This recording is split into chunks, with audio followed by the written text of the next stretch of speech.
So inaniyon ang pag uh, transfer of one item from an auction to another auction. So assuming dinata kang chain. So definitely kabalo naman mo ano sa dashboard. So sa inyohang accounts karon kaya makita lang ninyo kay duha ka auction. Inyohang auction and kang Alora. So sorry, wala na. At least delete na mo malibog kung asa ninyo i-move ang item. So data kay chain.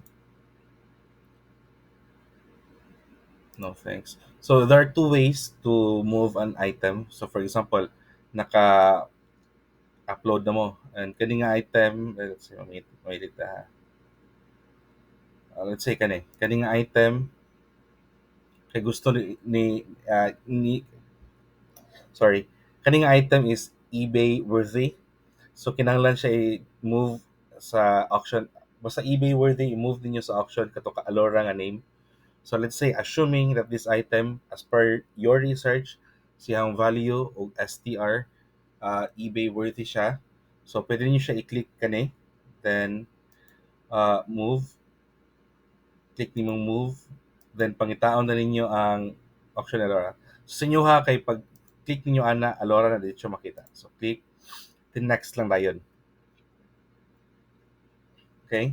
Next, pag click sa next, confirm lang na ninyo. So, okay na. I-click lang na ninyo. So, 20, assist lang na siya. Okay? So, what ang first step? Now, let's say, kanina po nga item, kaning item, kay gusto ninyo i-move. Kay EB worthy ka po siya. So, kung dili nyo gusto dali, naamo in itself sa pag-edit sa item, and discover niyo kay EB worthy siya, pwede na to siya move. Kanina move lot. The same process. Pagkataon ninyo kang Alora, then move.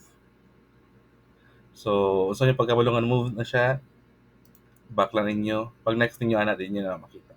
Kaya naka-move na siya. So, kato lang, if na may question, message lang ko. But then again, kinahanglan nyo i-research, kinahanglan nyo i-upload, i-move lang tayo ng eBay worthy items. Thank you.